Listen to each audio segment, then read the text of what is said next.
Roselyne Bachelot faisait partie des invités sur le plateau de Ça commence aujourd'hui, vendredi 23 juin 2023. L'ancienne ministre s'est confiée comme elle le fait rarement sur son fils Pierre.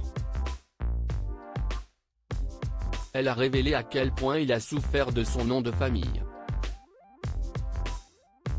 Un enfant ne devrait jamais vivre ça, peu importe son nom de famille.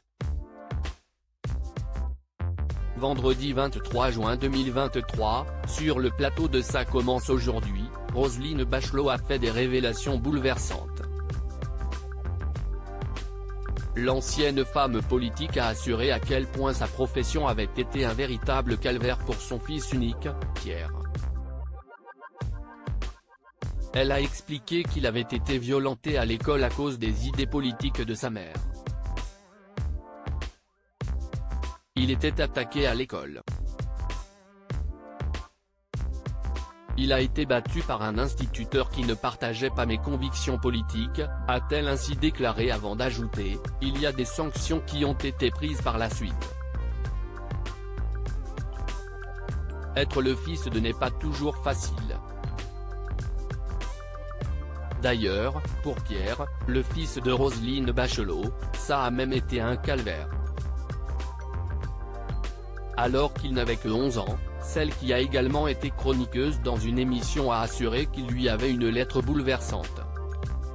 « Maman, c'est dur d'être ton fils », avait-il écrit, comme elle l'a révélé.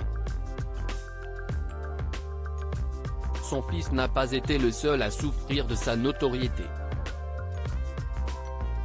Certains de ses proches ont également été la cible de nombreuses critiques à cause de ses convictions politiques.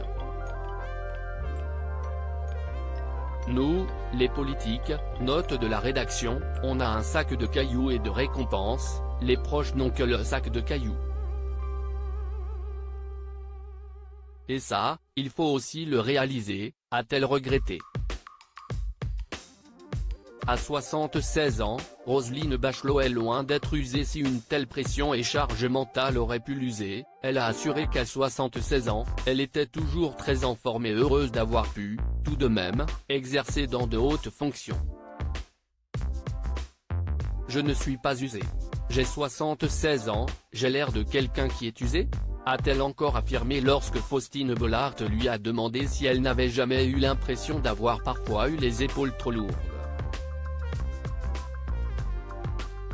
Ainsi, elle devrait encore se lancer dans de nouveaux projets.